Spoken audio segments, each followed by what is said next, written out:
The way that we have set this up for the demo purposes, yes. No pressure, anything guys, less than a win will actually really ruin the rest of the show, Marco. You so it'd be did really say great if you could were win. better than Andy. No pressure, and absolutely. Andy won last stream, so I do think, you owe us a win here, Marco. Well, I'm going to try my best. So, as always, you are on a wheel. Why don't you tell us about that? Yeah. So, I think what we really did this time is actually investing and improving the wheel experience.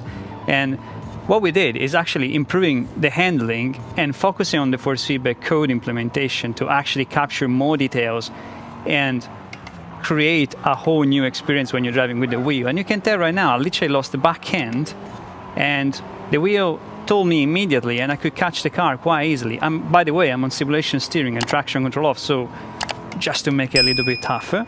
And here we are. I can definitely feel everything that this car is doing. I feel connected with the road. I feel every single detail on the ground. And if I put a wheel on the off-road a little bit, oh, there you go. It feels immediately diverse. And that diversity is different across all cars, across all tires. And that's really important. Actually, really, really expand the experience and the engaging when you're driving with the steering wheel. And now, let's get back to the race, guys, because I'm still sixth, and apparently I've been told I got to win this race. So, got to put some effort in it. Oh, here you go. Another thing, the braking have massively improved. So we're now basically calculating the brake force based on how big the discs are, how many pots there are on the brake disc system. If it's a disc, if a ceramic disc, is a cast iron, is a drum disc. And we also improve a lot the way the ABS system works all up. So modern ABS now, rather than completely cut off the brake when a lockup is detected, actually mitigate and ease off the brake so you can still preserve some brake pressure and reduce the brakes distance. But these guys are really giving me a challenge. And They're giving you a I go, really aren't need they? to close the gap. So now I need to focus, guys, because the Skyline ahead of me is definitely using some turbos. And I'm on an old-fashioned...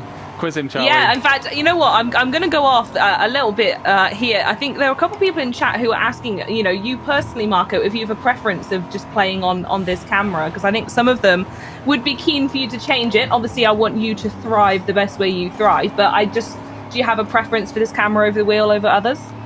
I do, actually. I do prefer to drive from this camera. I think you have a better indication of what the car is doing. But, I follow many YouTubers. I'm sure they're following us right now. Bye. And yeah, I really actually, I'm impressed how, guys, you drive from follow cam. And yeah, touche. I much prefer driving from this camera, to be honest. These or the hood camera is actually another good option for driving with the wheel. You feel more connected with the car is doing. Perfect. So you mentioned that you've improved the brake system. I have to ask, as someone who is sort of, when I play Forza, I'm very much on the off-road style of the racing and hooning around. So what improvements have you made to off-road handling? Well, that actually is a very, very big topic. I think higher level, we improved both the suspension and the tires. For the suspension, we actually went to town and improved a lot about the preload spring force, but not only the progressiveness of the damper and the progressiveness of the bump stop as well.